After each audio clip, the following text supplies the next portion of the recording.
Welcome to everybody to That Saints Pod. We're going to get right into this one because it could be a little bit lengthy. This is going to be our mock draft edition. We'll say 1.0. Who knows if we do a 2.0? It all depends. What we're going to do, we're going to do 4 rounds. Each of us is going to make a pick. I got Patty with me. I got Bryce with me. Each of us is going to make a pick. We're going to explain why we made that pick, why we may or may not have picked other players that were on the board. I'll put each of our picks into a randomizer, and then that will be our group pick for the round. We're not going to do any trades for this one. We're going to keep it sweet, keep it short and sweet. And yeah, that's it. You guys got anything to say before we kick this off? Let's fucking go. This conversation at 9 is going to be fun. That's all I'm going to say. Yeah, I will say we're recording this on April 14th, so it's like a couple days after the Derek Carr injury news came out, which has obviously changed draft strategies, maybe. So yeah, just so you have a frame of reference of when we're doing this. But let's go ahead and get it started. 4 rounds. We are going to be the Saints, obviously. And we'll enter the draft. I actually did a mock draft as a Cowboys the other day just for fun. Yeah. There you go. All right, let's see what we get. Ooh, you couldn't pay me to draft as the Cowboys. Ted going 7? What is happening? All right, so like I said, we're not going to do any trades. Well, that's unfortunate because that's what I want to do right now. Yeah, I will say that is what I find myself doing a lot in the mock drafts right now. Any chance that I get to trade back, that has been what I've done. I don't know if y'all have been the same. Oh, if I get the chance to trade back at 9, I'm trading back. Almost 100% of the time. Yeah.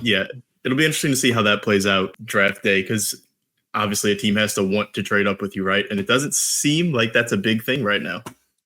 I don't know if there's players that necessarily people want to trade up for that badly.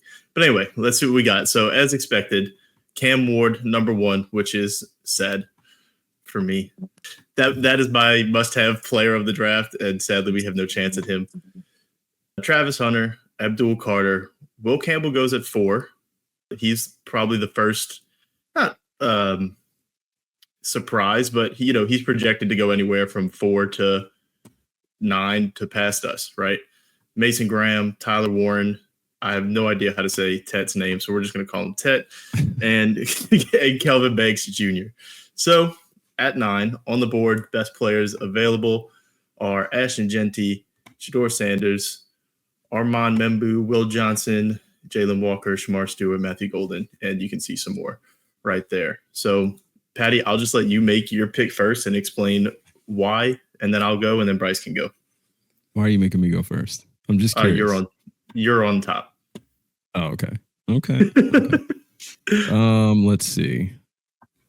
There's an internal battle for me right now. I'll be honest. There's 2 guys here that I'd be okay going with if we're forced to stay at 9. And it's probably not the name that most fans want to hear.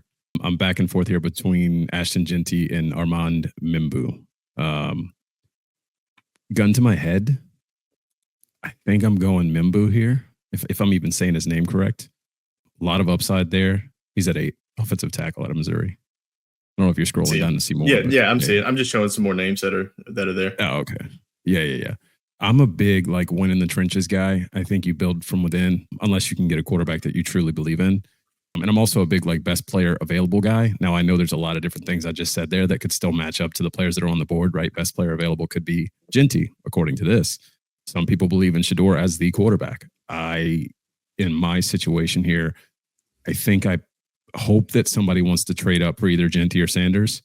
And then I'm ideally trading back. I know that's not what we're doing in this scenario. We're not going to do any trades in this mock draft. But like I said, gun to my head, I'm going Membu because I think that there's running backs in this draft, potentially even at 40 with your next pick. There could be a decent guy there, maybe even in the 3rd round. You got some guys you could look at. And Shedeur, I just don't believe in as a number 9 pick. I'll say it like that. So I'm going with Mr. Armand out of Missouri. And I think Membu's got a lot of upside too, right? He's a beast. There's a lot of great things coming out about him. He's very athletic, very long. So definitely a guy I'd be interested in taking. The line needs help, so why not? Yeah, and I know you picked for how you want to pick, but I want to say this too. We're picking as what we would want, right? Not what we think the Saints will do, just to clarify that also. Yep. mean, I guess it's kind of a mix of both, but okay, so you're going Membu. I also am torn. I have a hard time picking a running back at 9. I can tell you I'm not going to go Shedeur for pretty much the same reasons you said. It's not that I don't like Shedeur Sanders, right? I don't like him as the 9th pick. And honestly, that goes for every other quarterback that's not Cam Ward. This is not Shedeur specific for me. This is, I don't believe in these quarterbacks enough to take at number 9. And it's also not me saying, oh, we'll just punt until next year, because I don't believe in that argument either. It's just, I don't believe in taking one of these guys at 9. I also like Membu. If Will Campbell was available, that would be my pick, because I think Will Campbell is the best lineman in the draft. And I'm always somebody that gets upset when we constantly pick offensive linemen. But however, this year, I think the Saints have a need at almost every position, you could argue. And I like taking a lineman that I think I can get for 10 plus years. The other one for me would be Jalen Walker. But I'm going to go Genty. I think we've seen it recently what a really, really great running back can do for an offense, and what a difference maker that can be with Saquon and Derrick Henry. And they do have running backs later in the draft, like you said. But I think when a player as good as Ashton, like, you could make the argument that Ashton Genty is a top 2 or 3 player in this whole class. And I think when a player like that falls in your lap and you're in the position to just take the best player available, that's what I'm going to do here. And it's about that time to start trying to take some load off of Alvin and start looking for your future at that position. And I'm going to say Genty. Yeah, I'm going to echo a lot of what you guys said. Shedeur, I'm not going to sit here and say he's like a terrible quarterback prospect and he's going to bust. Like, that's not at all what any of us are trying to say. I know that. But he is not a top 10 pick in my mind.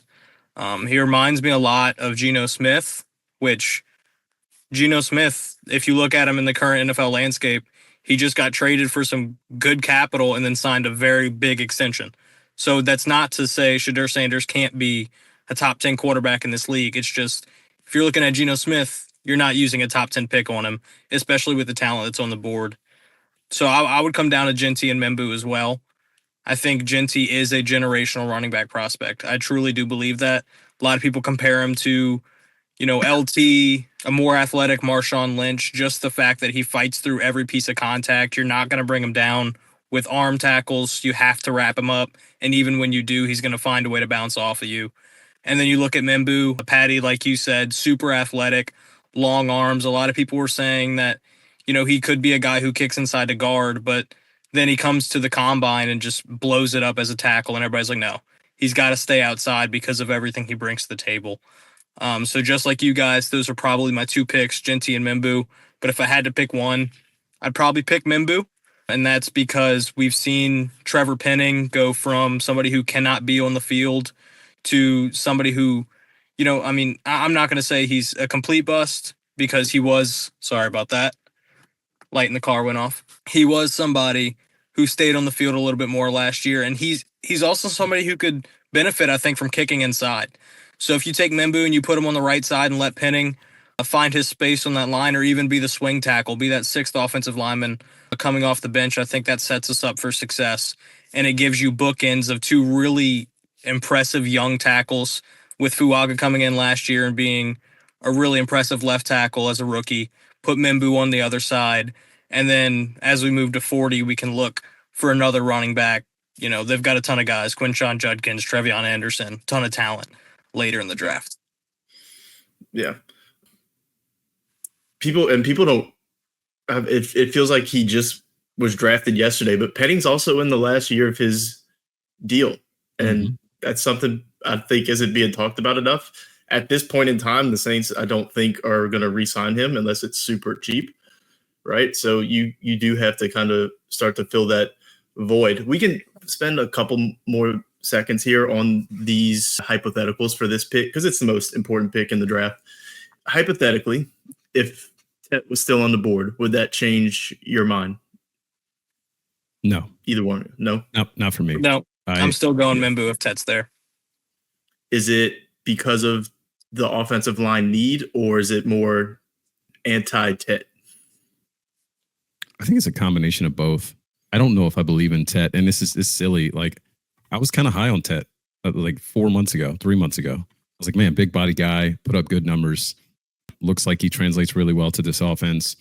And then maybe it's just the pre-draft nonsense that comes out that's pushed me away from him. But anytime a guy like Steve Smith goes in on a guy and says, hey, he's not that good, I tend to perk up.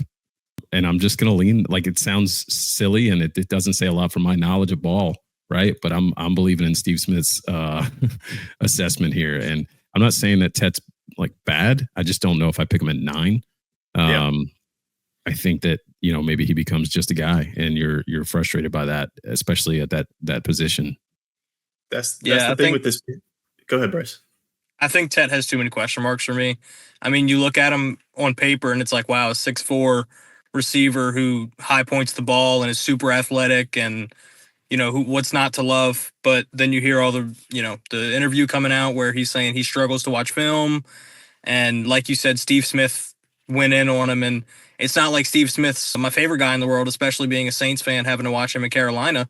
But he's done well for himself post career, and he's done some really good work as an analyst. So I'll take his opinion a lot higher than I'll take my own. So yeah, I mean, Mimbu's a higher positional value for me. You look at what Ramczyk did for us for so many years at right tackle, and if we can repeat that success at the 9th pick in this draft, that's where I would go, even if Tet's there. I agree. I do think he is the body type of receiver that the Saints desperately need. I don't know if it was us in the group chat or not, Bryce, but we've been in our group chat talking about there's a lot of different guys at receiver that we like a little bit later on. The only other person I would ask, and you can give me a quick yes or no, would be Tyler Warren, because that's the other name floated around with the Saints a lot.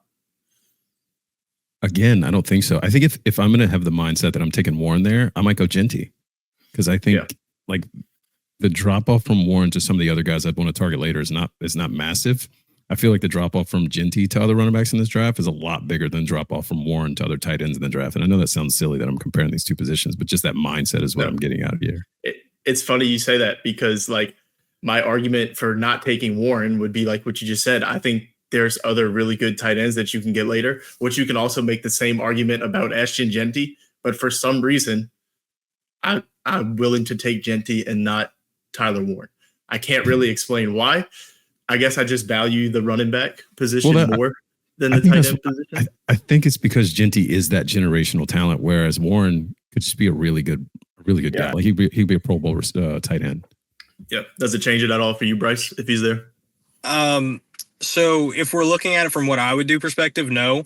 I think Warren's a fantastic tight end. I mean, I look at him and he reminds me of George Kittle. And who's not taking George Kittle, right? But you also have Colston Loveland in this class.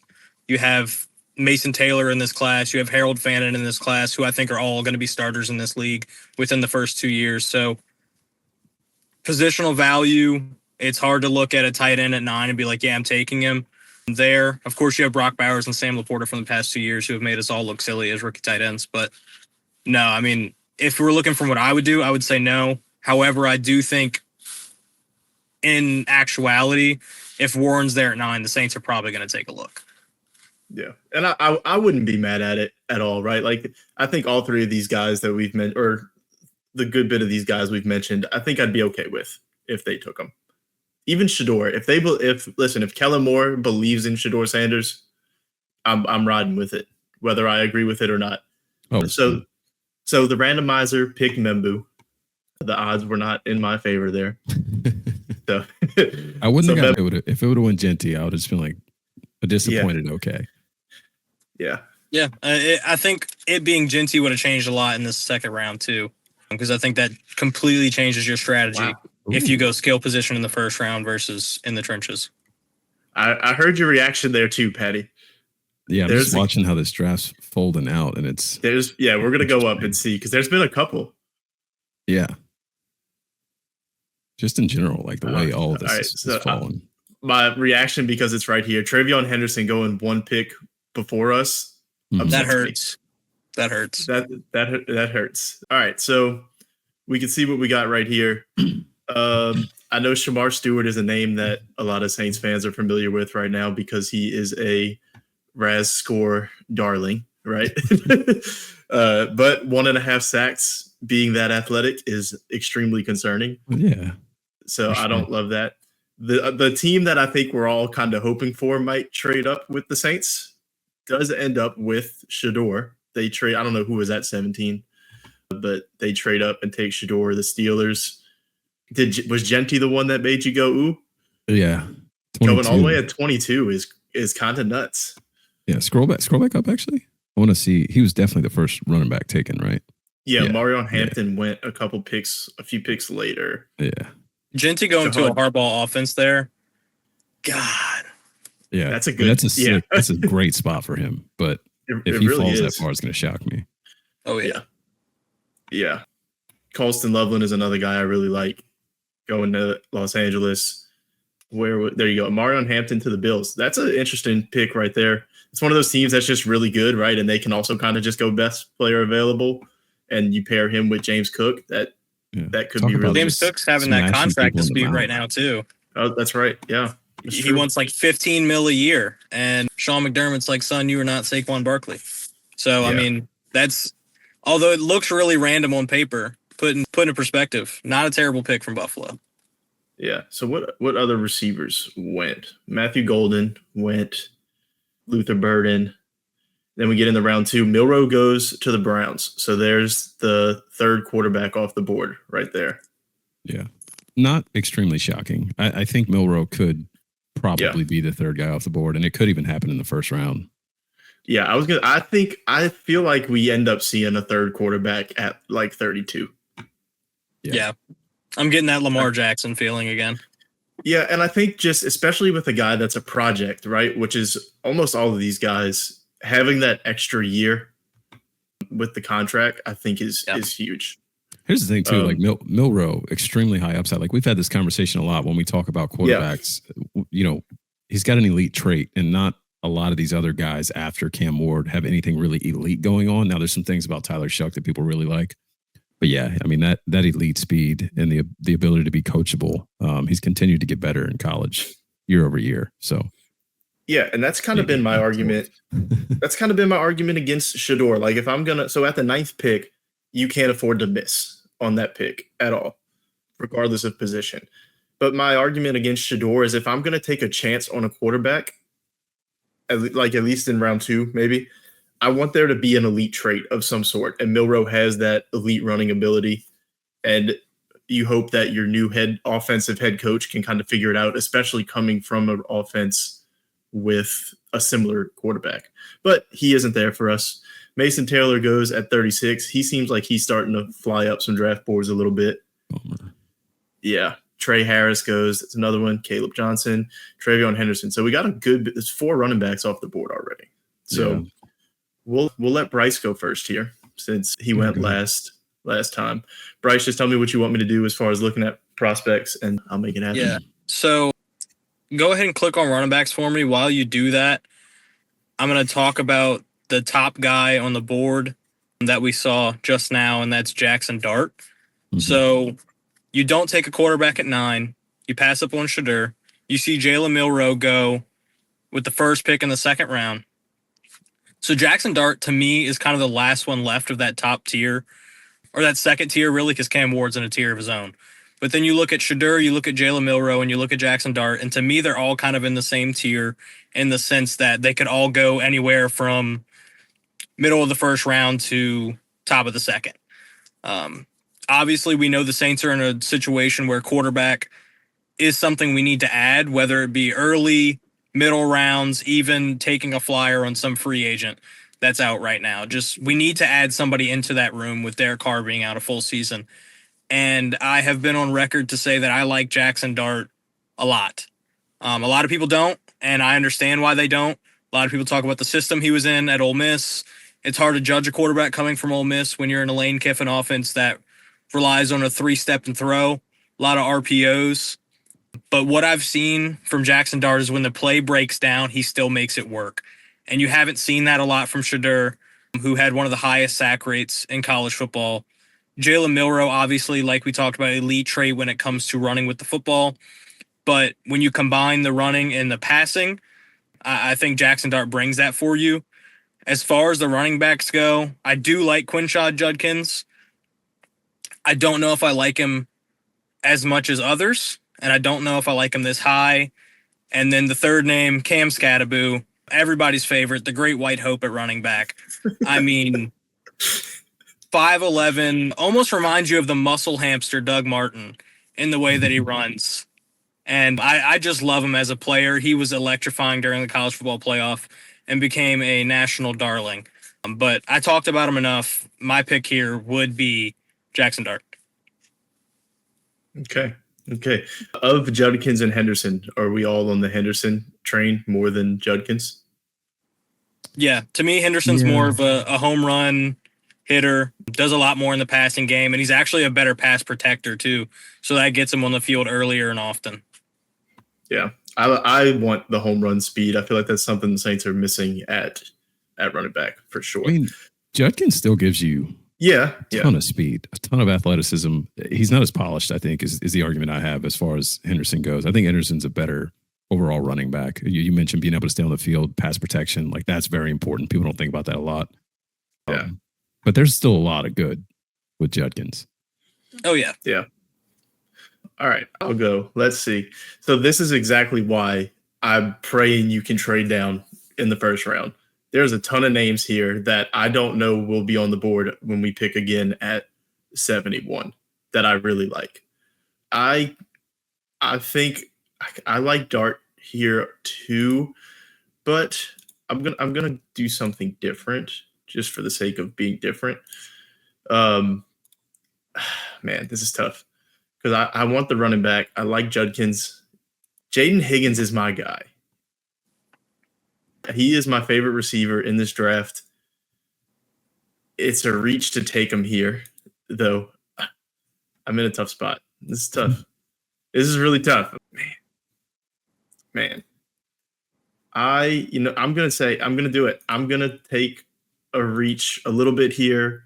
I believe in Jaden Higgins that much. I think he's the same kind of body type as Tet. I think for me, I think he runs his routes better. He reminds me, he's like a mix of Mike Evans and Michael Thomas to me. I really like Jaden Higgins. I believe in him that much. That would be my pick. And I know it's a bit of a reach, but I think he's that much of a difference maker potentially. And it's mostly because I don't think he'll be there at 71 when we pick again. Yeah. It's tough. Drafting him that early is tough. I think, man, that's just every time I look at this draft board, it makes me in my head just scream, we need to trade back. We need more picks in this late first. You want one more pick between 40 and 71. I feel like at least. Or you trade up, or you're trading up. You got to make it. I think you got to make a trade some way or another. Hopefully you can. But with that pick in this range. With that said, with the position you're in at quarterback, your pick, you have to trade extremely carefully. Your first round pick is untouchable for next year. And I'd almost argue your second round pick is also untouchable for next year. So you got to trade. You have a lot of good quarterbacks in next year's class. You can't risk trading what's probably going to be another top 10 to 12 pick for, who knows what in the second or third round. Yeah. Well, I mean, even if you end up starting Rattler all year, it's not out of the realm of possibility that you're in the top 2 or 3, right? Like this, and I'm not taking like a shot at Spencer Rattler. Like he showed us a couple things, but like it's not outlandish to say, hey, you could have a top 5 pick next year. Yeah. And even if you're not talking quarterback, a top 5 pick, you can't trade that. You can't trade the potential of that. So go ahead, Patty. Yeah. It's hard for me here. Go back to all. So my initial gut reaction here is I'm looking at Tyleik Williams and Donovan Jackson. Mainly because I think Tyleik Williams is a great prospect. He's a freak. You need a D tackle. You need help. Listen, I said earlier, I'm winning the trenches all day, right? And that's probably why those 2 names are jumping out to me. But Jackson Dart, as you mentioned, is just there's so much value there at this pick that it's hard to pass on that. Yeah. I've been going back and forth internally here. It depends what your thought process is as the coach, right? Do you build out your offensive line and hand the keys to Spencer and say, hey, go prove it? If you do, you go Donovan Jackson. 4-year starter, 3-year starter, I can't remember, at Ohio State. Big time football. Got a lot of great things you would love. Look at that RAS score, boy.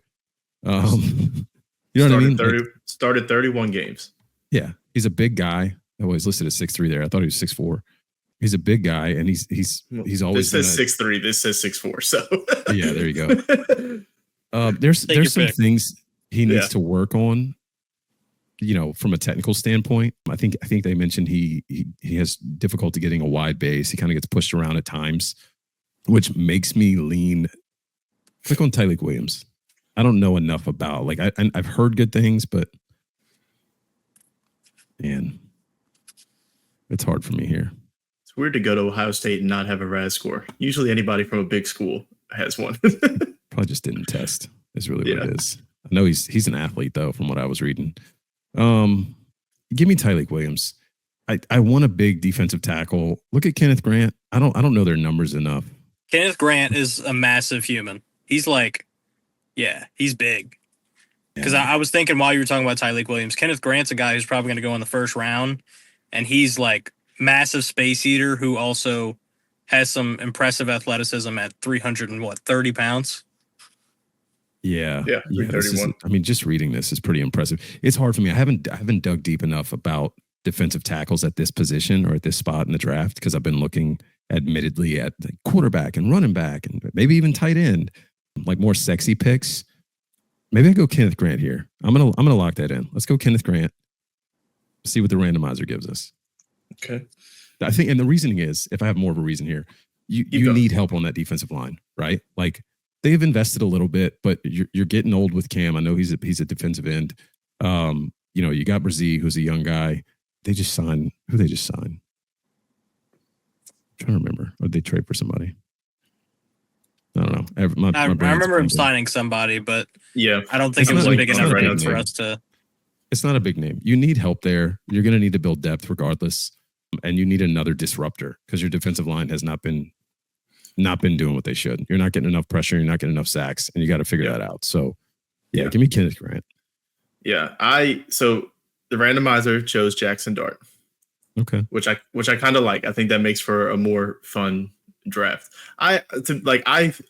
Realistically, I wanted to also go Jackson Dart. I'm trying to be a little bit different so that we're not all saying the same person every time, which I think will change in as the rounds go on. I think we'll differ more. Yeah. I was going to pick Jackson Dart based on value, but I wanted to be different. That's what I think. All right, let's see what we can dive into here.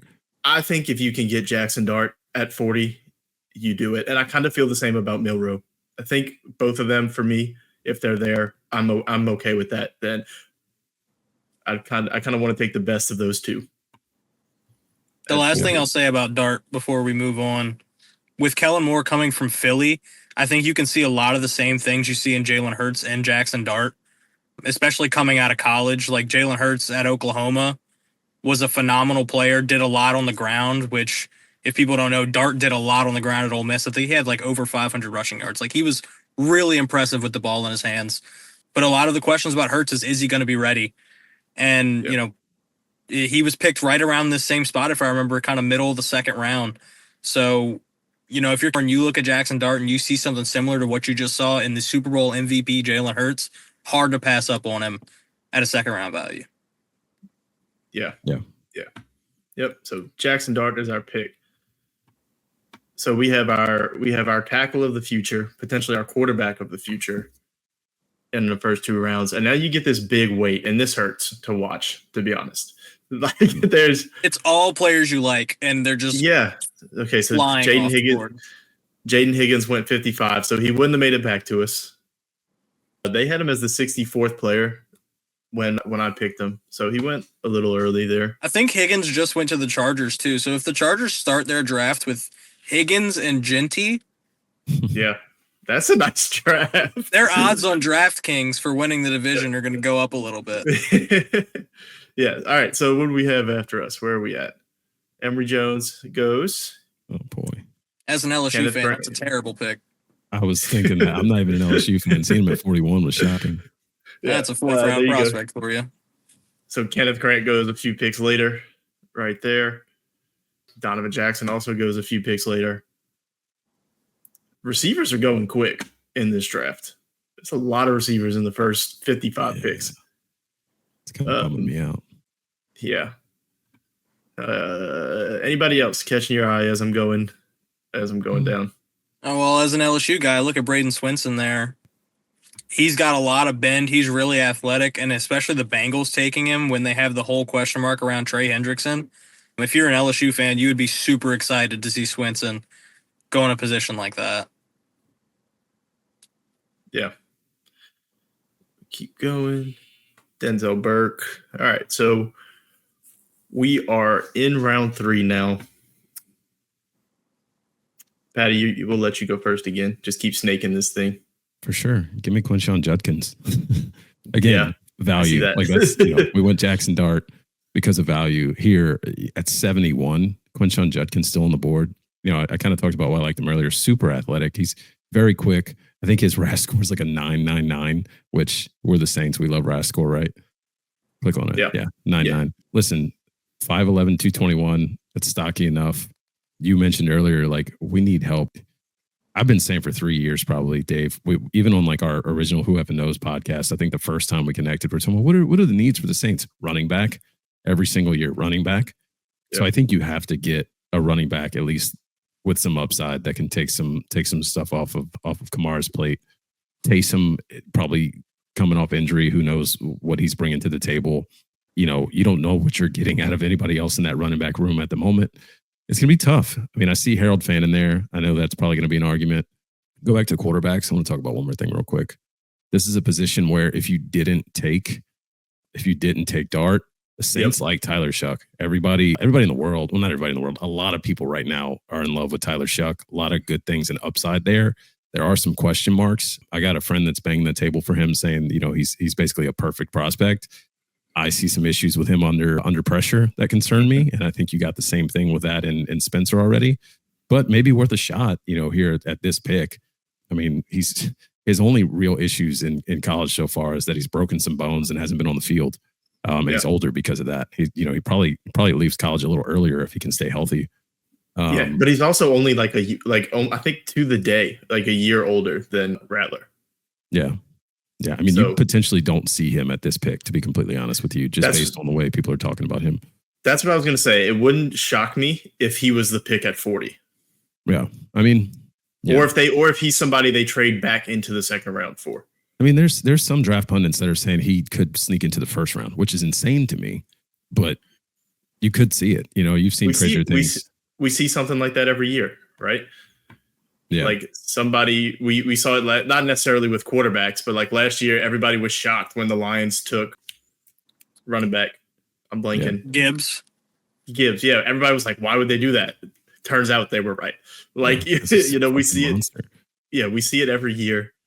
I agree with, Chris Paul. How about that? I agree with Judkins for the sake of being different here, though, because that's what I want to do. If, like you said, if we didn't already have our quarterback, I think Shuck would be my pick. I don't like any of these other guys enough to take them right here. For me, so none of these. I feel like you're reaching on these receivers. The tight end conversation starts for me here if you don't have a tight end yet. I like Harold Fannin. This is completely biased for me. I believe in Elijah Arroyo probably more than anybody on earth. Patty, I know you do also love him though. After watching him, yeah. I think if Elijah Arroyo had been healthy his first 2 years at Miami, he would be in the conversation around Mason Taylor. I think he's that good. All you have to do is just watch his Senior Bowl week. And I mean, he's out there routing up cornerbacks, not just linebackers. He's routing up cornerbacks. Go watch his tape this year from Miami. He's very good. The injuries are just the reason he fell. He doesn't have enough tape. So for me, with what we have so far, I like getting our rookie quarterback and our second-year quarterback, if it's Rattler, another weapon, and I'm going to take Elijah Arroyo. Even though it's a little bit of a reach, it's another situation, like I said before with Jaden Higgins. He's not going to be here. Maybe your next pick is 93. Maybe he's there, but I doubt it. So I'm taking him here. Yeah. I mean, as the Miami guy, I'll take your word for it. I haven't done enough work on Arroyo to really know how much I love him. I've heard good things, especially in a class where you have Tyler Warren, Colson Loveland, Mason Taylor. For his name to even come up in conversations, that's got to be a testament to how good he was as a weapon for Cam Ward. Quinshon's the easy pick here. I mean, it's undoubtable that if Quinshon Judkins is on the board at 71, you probably already traded up at this point to get him. Like it's so hard to pass on him here. I'd love to go defense because we went, Let's say we have no O-line, defense, then we went right quarterback, and Right. we need trenches on defense, whether it be edge or interior. We need to address that. However, looking at the board, there's nobody I'm in love with. Alfred Collins is a decent player. Omar Norman, I know, is a guy they've done some work on when they had some Tennessee guys. Whether I don't remember if they came into the building or we went to them, but I know that's a guy we've met with. So it's somebody we have some connection with there. Nobody really in the edge class that's catching my eye this late. If you scroll up on the picks, I think Darian Porter went a couple picks ago. And I really like him out of Iowa State. He was a huge pop at the combine because he's long. He's like 6'4", and he was super impressive not only in the explosivity part of the combine, but also the on-field work. So if he was here, that's somebody who I'd actually bring up just because, with Kool-Aid and Alante, we're going to need a third guy. And Darian could be that outside guy to let Alante stay in the slot, something that he's learned to get better at since coming out of Tennessee. So like I said, Quinshon's the easy pick, but for the sake of being different, as we were trying to do here, I'm going to go wide receiver room, and I'm going to go to Alec Iamaner out of Stanford. Another guy kind of like Jaden Higgins, where it's the same build that you're looking at with Tet, but it just feels a little bit cleaner. Does he have the ceiling that Tet has? No.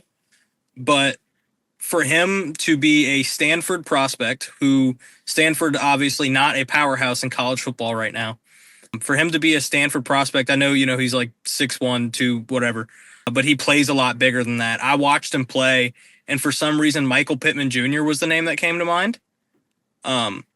So if you can get a prospect like that to fit in a room with Rashid Shaheed and Chris Olave, that's three very different receivers who complement each other. And I've watched some tape on him, and I think it was the Colorado game when Stanford played Colorado. They had like 220 yards and just destroyed them. So if he can do that on a defense that has Travis Hunter, that's going to catch some eyes. I'm going to go Iamaner out of Stanford as my pick. Okay. I like that pick too. I like the idea of getting a weapon for Jackson Dart if you take him, and you do that with all three of these guys, Judkins, Arroyo, or Iamaner. If you're watching this, I promise we don't hate defense. It's just it hasn't worked out for us yet. Yeah, like really, if you look at it, like even if you're just strictly looking at the rankings of the players, you're kind of reaching on a lot of these guys. I mean, I've seen Shamar Turner be mocked to us a lot. Like Alfred Collins and Shamar Turner. I mean, it's just like, there's nobody that, I don't know. I don't like the idea of taking a player I don't like drafting. I don't want to say for need, because that sounds terrible. You know what I'm trying to say? Like, yes, you may need an edge, but you're not going to reach on a guy. That's how you get in trouble, right? Like that's how you end up taking not a good player. I think it's different when you're one player away as a team, but when you're in the Saints position and you could use help across the board, like you just take the best guy available. And like if Judkins is there, that's who I think all three of us kind of like wanted to take Judkins there. The randomizer says Arroyo. If we want to stick with the randomizer, we can take him. But if we also just want to take Judkins because that's what we really wanted, I'm okay with that. I will it's say up to you. Judkins also running back for Jackson Dart 2 years ago at Ole Miss. So Yeah, that's another connection. I hate going against the randomizer, but I'm gonna pick Judkins because we all three wanted Judkins. Just trying Feels to like be different. the easy pick, right? Yeah, like I'm taking it. I'm sorry we broke the rules a little bit there. Look, the Chargers are There it loaded goes. up. I don't know. I don't know if anybody else is catching this, but the Chargers may have had the best draft so far. Generational 2017 Saints, 2022 Jets. Like it's Yeah, I saw it too, Patty. So I'm gonna take a guess and say you were signed over Charles Grant. Yeah. Fourth round freak. I know we already got a tackle, but You can't can never have much too many stuff. of them. Yeah. Yeah. All right, so scrolling back up, Harold Fanning goes right after Judkins. That's There's I your didn't realize what you were talking about. I missed it. Yeah. There's your receiver right there. Alfred Collins goes. Shuck finally comes off the board to Indy, which is interesting. It makes sense. that'd be a good spot for Shuck. I truthfully think he's a better prospect than Anthony Richardson. Like, you want to talk about just drafting off of pure athleticism? That's why Anthony Richardson went top 5 because he made a couple really cool plays. Like, and he's Shuck super is like athletic. if Danny Dimes was better at everything he did. Yeah. And Shuck is also athletic. That's something people don't even realize about him. He's a relatively athletic guy. He's big frame. He ran like a 4.6. Yeah. There's a lot to like about him. There's also some things that scare me. Yeah. But that's what happens to a fourth round quarterback. Right. Exactly. Third, fourth round quarterback. That's what you're looking at. Gunnar Helm goes. There's another tight end, another receiver. Receivers flew off the board. Like, you're at Torrey Horton already in the third round, which is kind of crazy. Yeah. I think as far as rankings go, this was a little early for Charles Grant, but he also seems like somebody that could sneak up a draft board just based off of, athleticism. And one of those small school guys that started to really, blow up postseason. It's Teron Armstead vibes, like just a super athletic tackle that comes out of nowhere and is really good. Torrey Horton goes. Elijah Arroyo doesn't make it back to us. And LSU guy goes right before us. So we have, 2 more picks here? We have another third rounder, and I think we have a fourth rounder. Yeah. Yeah. That's right. So, Bryce, you are up. At this moment, we have, just so everybody can see, we have Membu, Dart, and Judkins. So we have to look defense here, firstly. Like, we've got to at least try to fit some defense into this draft. Can you go to the edge class for me? I know if he was there, Josiah Stewart out of Michigan probably would have been my pick. He went to Denver, which I think is actually a really good fit for him because it reminds me of somebody that Sean Payton would have drafted had he still been in New Orleans. He's a guy from a proven program, which I feel like Sean Payton is kind of he's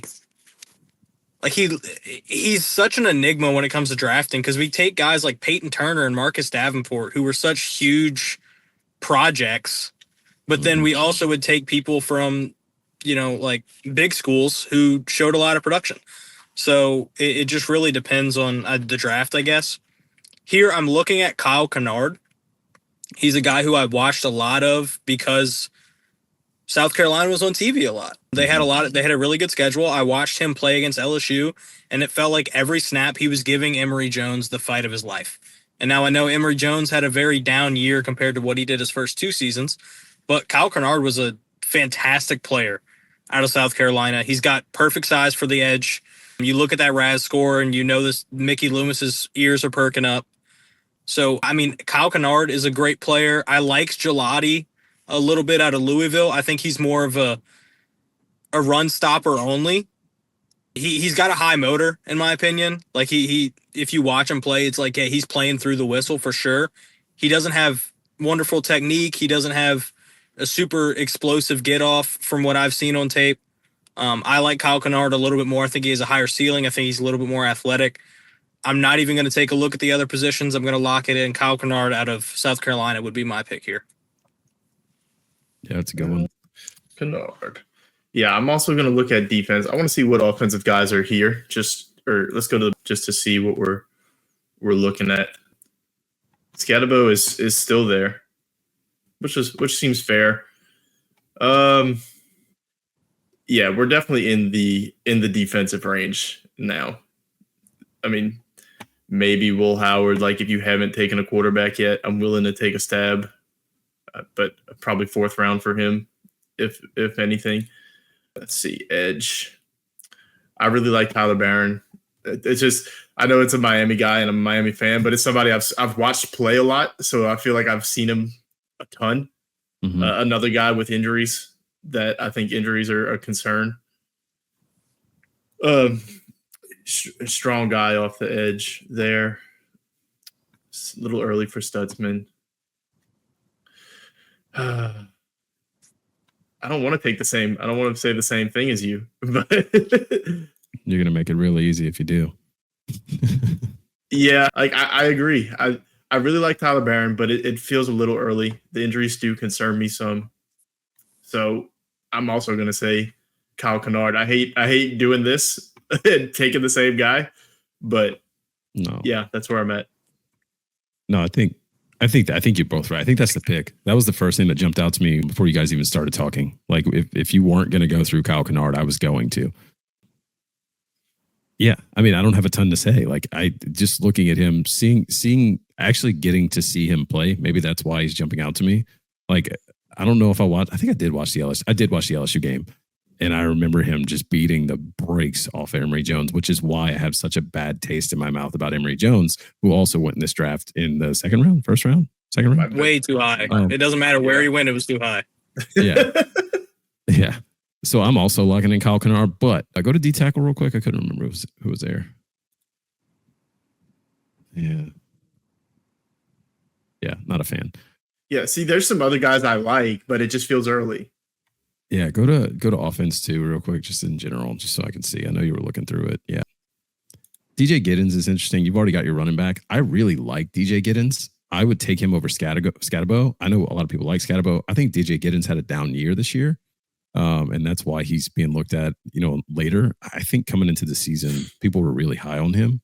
I mean, he was looked at as one of the best running backs in college football, and kind of fell off. They had a down year in general, but yeah, very balanced. That's what I love. Yeah. That's the name of the game for Giddens. He's height, weight, speed, third down. Like, he can do it all. He just doesn't excel at any one thing. So it's hard for you to look at him versus a guy like Scadaboo, who has the contact balance, Judkins, who him and Henderson were just the most incredible 1-2 combo. Yeah, Giddens also had some stuff taken off his plate this year. Who was it? The guy that transferred out of Colorado, transferred in to Kansas State, and took a lot of carries away from him. Yeah, I can't remember, but he killed Tulane for a minute there. I'm drawing a blank on his name. Lock in Kennard. Yeah, I can't remember his name. I want to say Dylan Sampson, but that's clearly wrong. Yeah, and dude, like I'm not against. Listen, I'm not against taking a second running back at some point in this draft. Like, I'm all for just completely rebuilding the running back room. There it goes right after. Yep, I've given up on. Oh, damn it! What's his name? I'm sorry. I'm reading all these. Andre Miller. Yeah, I've given up on him. Like, whatever we get out of him from here on is just whatever to me. But I've had enough of it. To be honest, if preseason Kendre Miller was every game, then we wouldn't be having this conversation. But unfortunately, he plays 3 games a year, and for 2 of those, he plays like 10 snaps. So I mean, yeah, like he gives you the play, right, where you're like, oh, okay, I see it, I get it, I see the vision, and then it's step and the burst through the hole, and you're like, holy crap, this guy could be elite. And then 2 plays later, he's on the sideline. Yeah, it's a 9-week groin injury, and you never hear from him again. Yeah, getting we took Judkins. If I was going to take a second back, I think I would go for like almost a straight power back at some point. If I went second running back at some point in the draft, I love Scadabo there for Denver. I mean, yeah, Peyton's going to use the hell out of him. Absolutely. So our other 2 names that we said go right after Giddens and Barron. Scadabo goes. Will Howard finally goes off the board there. Jackson Slater there. Go up. That was the name I was looking at. I was hoping he would slip just as another interior lineman, another freak, small school guy, RAS score through the roof, a lot to work with. Obviously, offensive lineman wise, in my opinion, you want to take a guy that's got a lot of upside later. That way you're not wasting a pick early and then try and coach him up. And, if they're already a freak and you can coach them, you got a great lineman for 10 years. Yeah. I like Tennessee pairing Ewers with Cam Ward. It's very RG3 and Kirk Cousins-ish. Yeah. It's interesting. Anybody else standing out as I go through this? Yeah. Cam Williams there to Buffalo, tackle out of Texas. I think in real life he's probably a third-round guy. So for them to get him into the 100s, fantastic pick for Buffalo there. I think he's one of those guys who couldn't really stay on the field much, but when he was on the field, it was like, how is he this athletic at that size? So for me, I don't know why, but that just stood out to me. Buffalo taking a really impressive athletic tackle there. Yeah. Yeah. Okay, so we have 2 more picks, and we'll get out of here. Patty, are you up? I think so. Oh, I think great. you're up. I don't remember, but you can be up. For me at this point, before you go, this is where I just start looking at truly who is the best player available, who has got some athleticism, regardless of position, and that's kind of where I start looking here. Yeah, it's kind of the same. I mean, like, first of all, I'm always looking at position and need first, but are they? If position and need isn't in my top 3 guys available, then there's no reason to draft them, right? Click on defense in general for me. I know there's a lot of defensive guys up top. What did the randomizer give us? What did we just take? We took Kyle Kennard. That's right. Yeah, all 3 of us said it. So. We were unanimous. That's what threw me off. Two picks in a row. We were unanimous. Yeah. Okay. Actually, it was almost 4. It was almost 3 picks because I know I also would have said Jackson Dart earlier, but anyway, go ahead.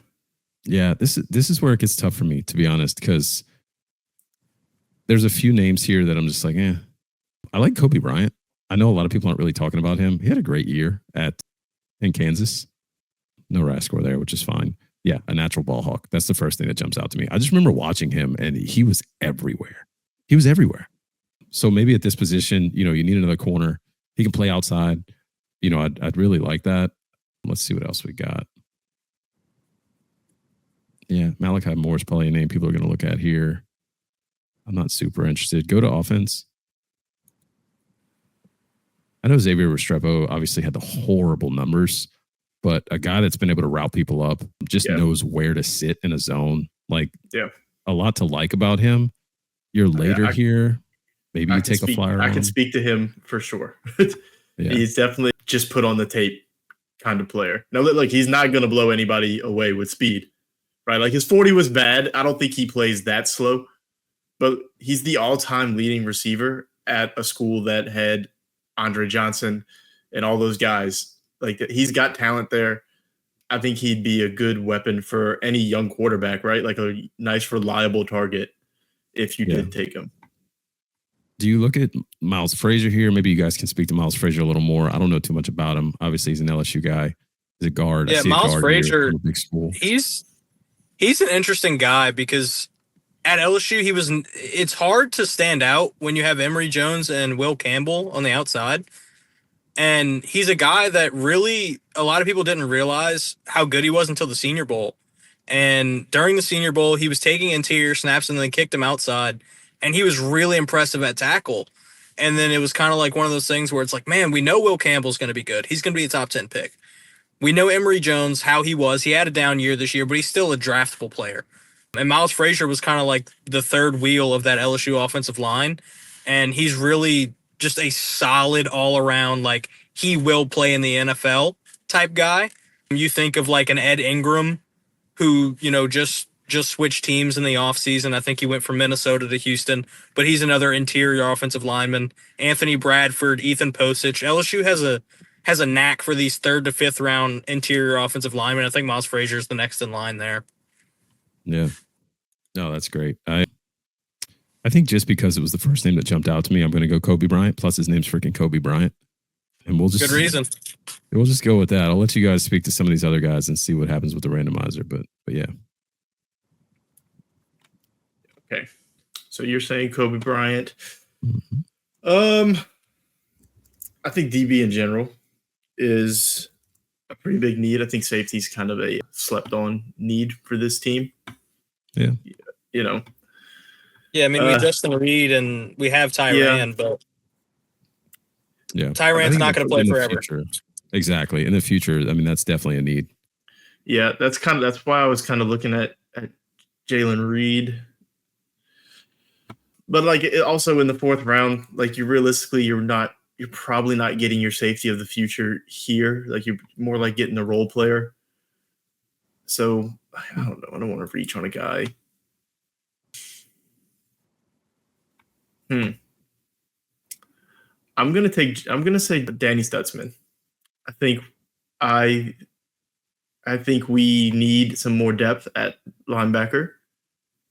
The Mario's getting old. Or not getting old. He is old. Uh, yeah, I just think linebacker is a need.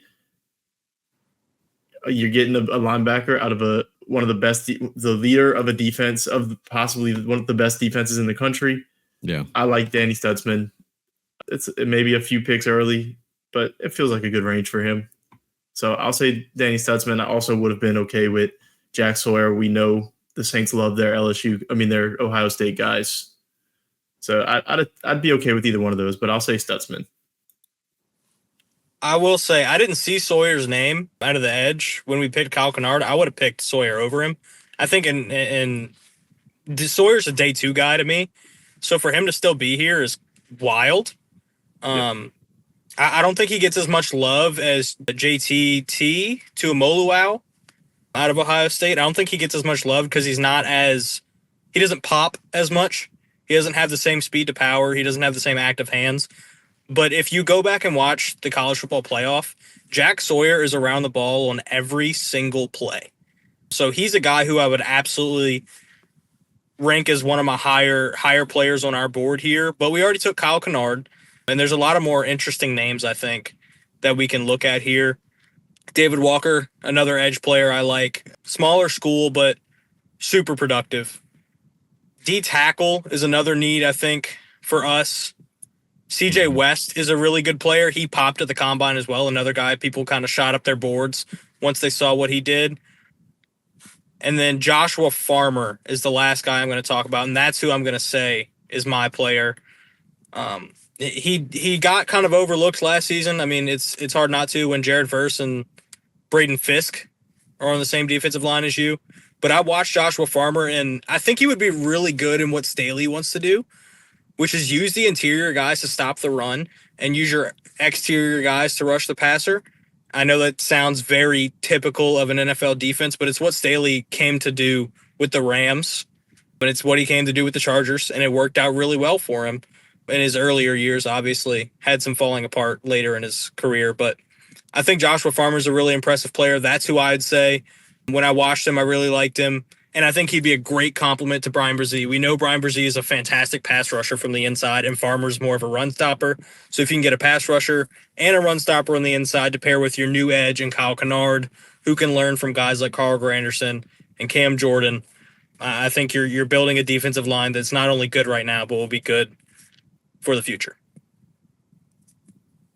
The randomizer just barely picked Kyle Farmer. Or Joshua Farmer, sorry. I was reading the other name. So it picked Farmer. Yeah, I agree. You just need bodies, honestly, at the defensive line at this point. So I'm cool with that. I kind of hope Restrepo's going to be here because we forgot to talk about him a little bit more. Oh, there he goes. Surprised he didn't somehow end up on the Chargers. The comment I was going to make about Restrepo, and you can correct me if I'm wrong, Mr. Miami, but he plays wide receiver almost like he's an athletic tight end. Like, he sits in zones. Yeah. He sits in zones really well. He's really good in the intermediate game. It's almost like he's like a wide receiver version of like a Dalton Kincaid, if that makes sense. Like, I don't know how to explain it, but he feels like an older Zach Ertz type player where he finds a way to get open and he's never going to disappear from a game. Yeah. He's also a really good punt returner for like and in the fourth round, you're looking for people that can contribute on special teams as well. And I mean, I like Rashid at, punt and kick returner, but he's starting to pile these injuries up, and it might be time to take him away from that role to keep him healthy, because he's such a difference maker on offense. So getting a guy like Xavier Restrepo to come in and fill that as well. I mean, it's easy to compare him to, like Hunter Renfrow and those kind of guys as well. It's that kind of receiver. But you're right. That's a good way to put it, is he plays like a tight end. I would have never thought to put it that way, but it does make sense. So this is our last pick in this mock draft here. This is what we've got on so far. Membu, Dart, Judkins, Kennard, and Farmer. Bryce, you're up for our last pick. Okay. So obviously Jack Sawyer's still there.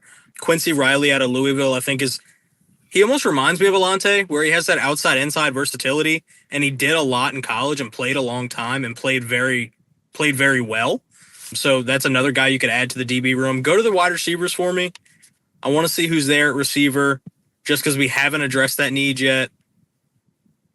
I mean, Nick Nash, Triple Crown winner in college football. I know he went to San Jose State, but, I mean, you got to be a good player to be able to do that. He's got good size. He doesn't, jump off the board, but he was productive. I still think, I know we went edge and DT the last two picks, but if Jack Sawyer's there this late into the draft, man, it's hard to pass up on him. I just really like him. I think he's a tough player. I think he gets overlooked because of who else was on that defense. I mean, there was so much talent on that state team that it's hard to pick out just one guy. But like I said, go back and watch the college football playoffs. His tape will jump at you. He's always around the ball. He has all the traits you want in that rotational defensive end. I mean, Carl Granderson was a rotational guy, and now he's making bank for the Saints. So if you can take Jack Sawyer and sit him behind some really smart, athletic defensive ends that we already have on the roster, I'm gonna put him in that room, and I'm gonna hope he flourishes. Yeah, I kind of have my same argument for Stutzman's still there as well, and that's who I said the last round. I like Jack Sawyer. I really don't hate the idea of getting a second running back, and I'd take Martinez or Dylan Sampson here. Martinez is straight power.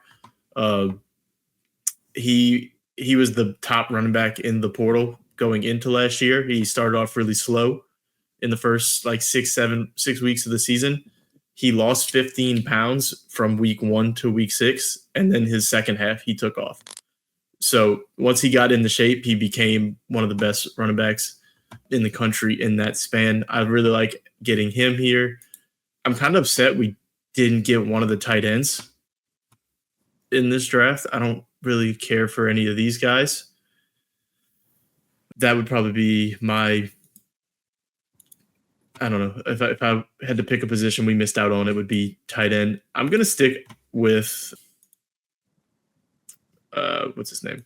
Stutzman here. The only other guy I also like is APR at edge, but Sawyer's still there, so I wouldn't take him over Jack Sawyer. But my pick will be Stutzman for the second round in a row. There you go. I mean, anything I say is basically going to echo everything you guys said. Those are the three guys. Well, those are the two guys I'm looking at, Stutzman and Sawyer. I mean, Stutzman intrigues me. Position of need. We already got an edge. I don't hate the double dip on edge. Like, hey, you need as many linemen as you can get. I think there's a lot of help needed on the defensive line. Stutzman, though, being on, I mean, to your point, Dave, like you kind of won me over last go round when you're like, hey, he's on the best defense in college football. He's a linebacker. Great athleticism. I think his processing was a little slow, was one of the knocks I saw on him, which is fine. I haven't watched too much on him, so I can't really speak to that. The other one that stuck out to me, and the reason why I said 3, was Dylan Sampson. I know you brought up Damian Martinez, but Dylan Sampson sticks out to me. I know that the Saints have been at a lot of Tennessee camp, looking at Tennessee players, things like that. I know we talked about the defensive players, but Sampson's an every down back. His pass blocking is a little questionable. I'll give you that, but he's a workhorse back, I guess is what I mean. a guy you can just give him the ball and he's gonna make some plays. 4.42, I think is what he ran. So decent speed there. I don't know if it says it there, but yeah, I mean, he can definitely do a lot. And I don't hate getting a guy this late that can give you some good run at the running back position. I think if you go back to defense, I think I'm going to go Stutzman. Yeah, I'm going to go Stutzman. Yeah. And realistically, we could have gotten both of them, Sawyer and Stutzman, which would be, I mean, I'd be ecstatic if you get both of those guys in the 4th round. Yeah, also, that's huge value. I didn't see it because we didn't really go through all the picks, but Ollie Gordon would have also been somebody I liked if he was still there at 31. You're looking at another. I mean, there was a point where we were saying Ollie Gordon was the best running back in the country before Ashton Genty kind of burst on the scene. And then Ollie Gordon kind of fell off. I don't really know what happened there with him. Devin Neal was another one that I also liked. A lot of great running backs in this draft. I was about to say, like, the fact that Dylan Sampson is there is mind-boggling to me. I can't believe I didn't see that before. I'm big. For some reason, I love to do rankings and comps. Like, those are my two things going into the draft. I'll rank the players, and then I'll give them an NFL comp just to give me an idea of, when I watch them play, who do I think of? And for me, Dylan Sampson was like a little bit less explosive James Cook. Just an all-around player. Like, he's not going to beat you in a 70-yard foot race, but he's explosive. He gets it done in the red zone. I mean, I think he had like 16 rushing touchdowns or something wild at Tennessee and was just a phenomenal player. So I personally have Sampson above a lot of guys who went above him. DJ Giddens, Devin Neal. I think Sampson's better than those guys. I think he might even be better than Scattaboo. He's a phenomenal player. So there was a lot of good talent there sitting in the 4th round. We could have went 10 different guys and I'd be happy. But looking at who we took here, if the Saints walk out of this coming out of day 2 and then, obviously the beginning of the 4th round, I think a lot of Saints fans will be happy come September. Yeah, I agree. I think the amount of receivers that went so early kind of pushed these running backs down a little further, which kind of worked out. I would say if I had any takeaway, like I said, I really wish we would have been able to grab a tight end, like one of the top tight ends in the draft. But to do so, we would have had even when I was saying Arroyo, it was still a bit of a reach to take him there. So we would have had to reach on a couple guys, which I'm okay with doing a little bit. But like I was saying, we have so many needs. Just don't reach on a guy if you have another position that you like. Just take another guy there. But other than that, I mean, I like getting Dart at 40. That's a good pick. Getting Judd, like you fill a lot of need here, and I'd be extremely happy with this. I think a lot of people would be upset you don't take Shedeur in the 1st round. But maybe not if you do end up taking Jackson Dart. I think there's a few camps here, like the camp that wants Shedeur no matter what.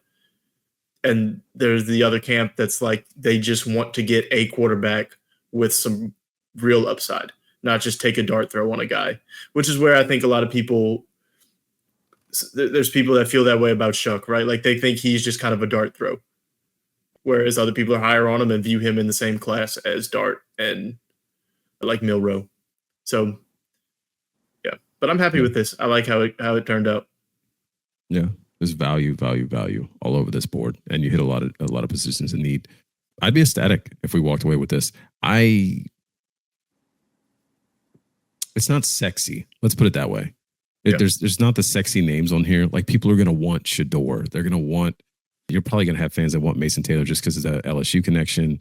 Like there's a couple names that are going to be more sexy to Saints fans, but there's so much value here. You can't be upset with this. But to be fair, like Mason Taylor wasn't there, right? Yeah. Like he was gone. Yeah. We'd have probably taken him if he was there, but he wasn't there.